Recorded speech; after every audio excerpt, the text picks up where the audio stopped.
right, ladies and gentlemen, boys and girls. I'm Don Stacy. I'm going to read one of my stories. I've titled The Impressionist. The man on the stage took a slow and somewhat insolent bow. He rose after a brief moment's pause while his head had ebbed to a halt near his waist.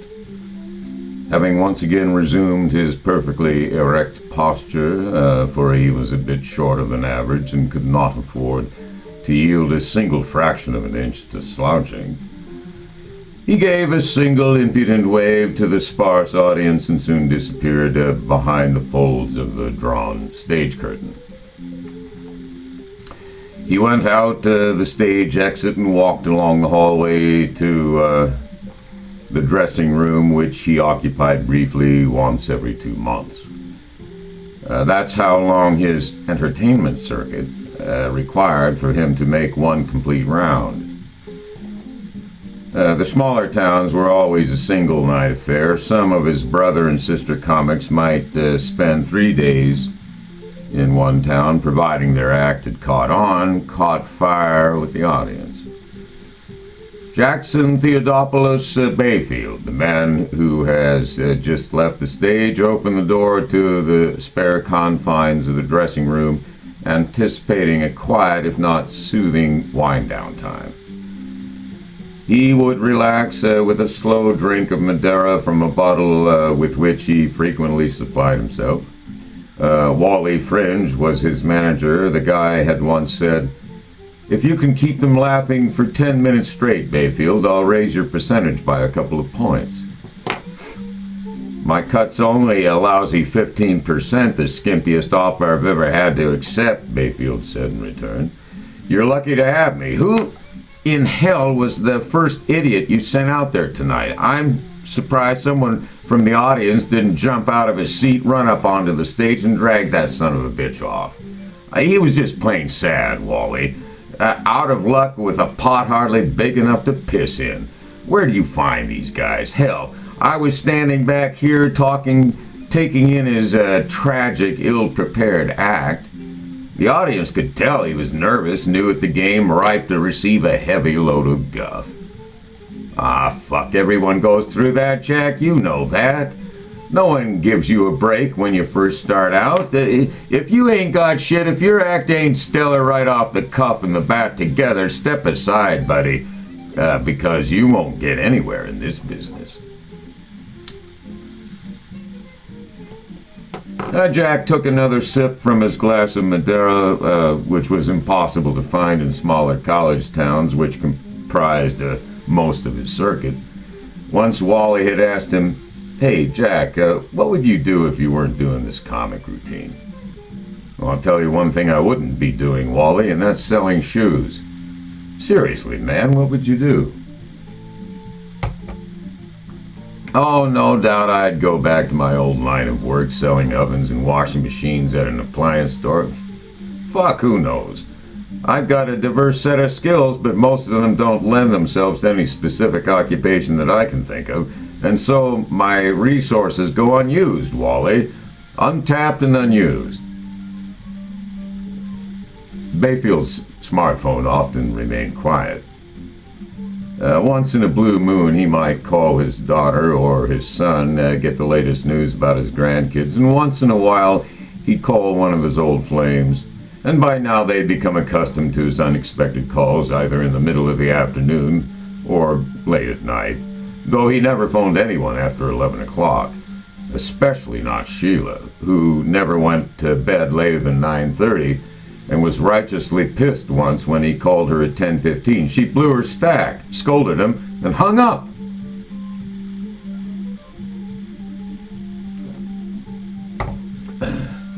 They had become quick lovers once back in the day, but as most volatile romances go, which don't end in a pregnancy, his with Sheila merely dissipated after about 6 months, and that was the end of it.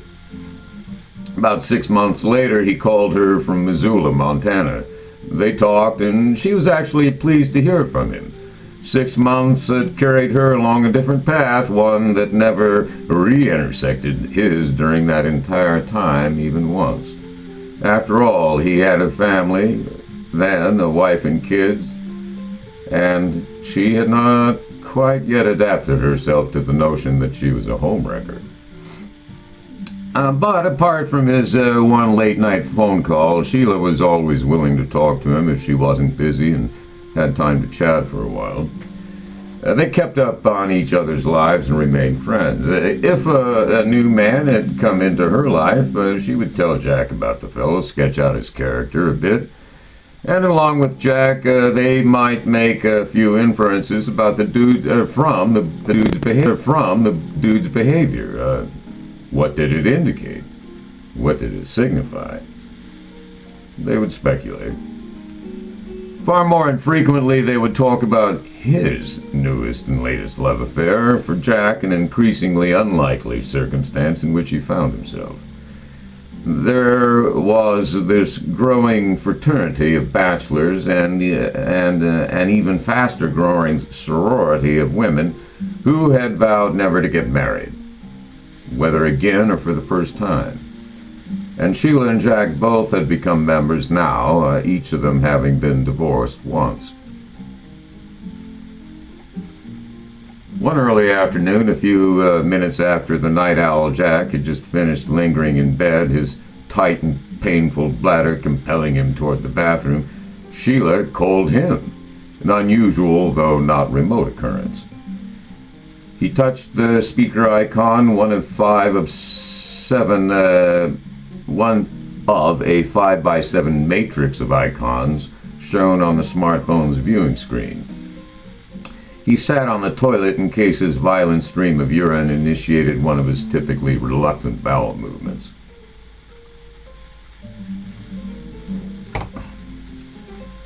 Sheila could not have deduced his physical location in the motel room from the cascading sound of a man taking his first piss of the day, since his entire body muffled any such noise, which surely otherwise, had he chosen to stand, would have alerted her as to what he was doing as she proceeded to pour out the details of the problem she was having with her fiancé. Jack, listen, our wedding had been scheduled for the second week in May. It would have been a garden wedding. But the other day, David said the company he worked for had issued an all-hands-on-deck directive, and consequently, in light of this mandate, his scheduled vacation and our honeymoon along with it would have to be postponed. Well, I just about flipped. I couldn't believe this shit he was telling me. He was either lying to me outright or he'd been too spineless to insist that his scheduled vacation would stand. No postponement. God damn it, these people he works for are manipulative assholes, Jack. I'm sorry your plans didn't work out, Sheila. Remind me, would you? What does this guy do for a living? I don't remember what you told me.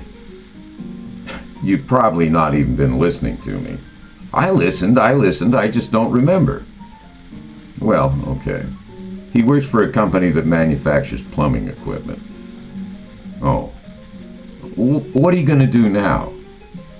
I don't know. We just started living together. He's moved into my apartment since his was too small, no more than a room and a toilet and a shower stall. I've been thinking of asking him to leave. Maybe you should. Oh, fuck, I don't know.